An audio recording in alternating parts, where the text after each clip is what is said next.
Ahli Parlimen Iskandar Puteri Lim Kit Siang mempersoalkan sama ada Suruhanjaya Pencegahan Rasuah Malaysia SPRM akan meluluskan pelantikan Najib Razak sebagai menteri.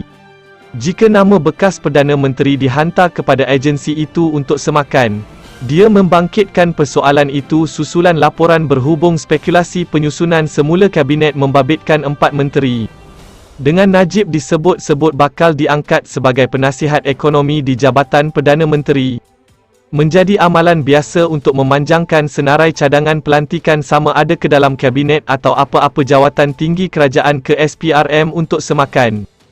Adakah SPRM akan meluluskan pelantikan penjenayah yang telah disabitkan bersalah sebagai Menteri Kabinet? Soal veteran DAP itu dalam kenyataan hari ini. Sebelum ini, terdapat khabar angin bahawa Ismail Sabri akan menggugurkan beberapa menteri, 3 atau 4 namun ia dinafikan sumber yang dekat dengan Perdana Menteri.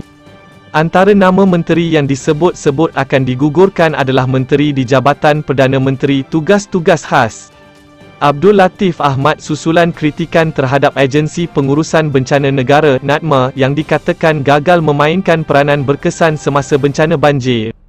NADMA berada bawah bidang kuasa Latif. Selain itu, nama Menteri Pembangunan Wanita, Keluarga dan Masyarakat, Rina Harun turut disebut-sebut. Dia dikecam hebat kerana menyembur kaki 5 sebuah sekolah yang tidak dicemari lumpur banjir. Tular di alam maya, spekulasi Najib akan dilantik sebagai penasihat ekonomi juga bertiup kembali setelah muncul kali pertama September lalu. Lim turut mempersoalkan apakah khabar angin itu ada kaitan dengan sikap membisu Perdana Menteri Ismail Sabri Yaakob terhadap dakwaan Ketua Pesuruhjaya SPRM. Azam Baki memiliki lebih 2 juta saham dalam syarikat Senaraian Awam dan syarikat lain. Kata Lim, meskipun dia tidak pasti ketepatan laporan itu, melantik Najib ke apa-apa jawatan bertaraf menteri adalah melanggar garisan merah dan menjejaskan Memorandum Persefahaman MOU Pakatan Harapan PH dan Kerajaan. MOU itu ditandatangani pada 13 September 2021. Najib didapati bersalah atas 7 pertuduhan salah guna kuasa, pecah amanah dan pengubahan wang haram membabitkan dana bernilai RM42 juta milik SRC, dan akan merayu ke Mahkamah Persekutuan setelah gagal dalam rayuannya di Mahkamah Rayuan. Najib masih dibicarakan untuk kes-kes lain berkaitan 1MDB.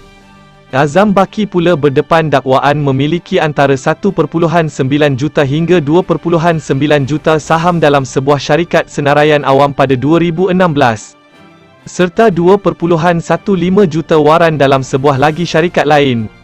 Ketika itu, Azam adalah pengarah bahagian siasatan SPRM.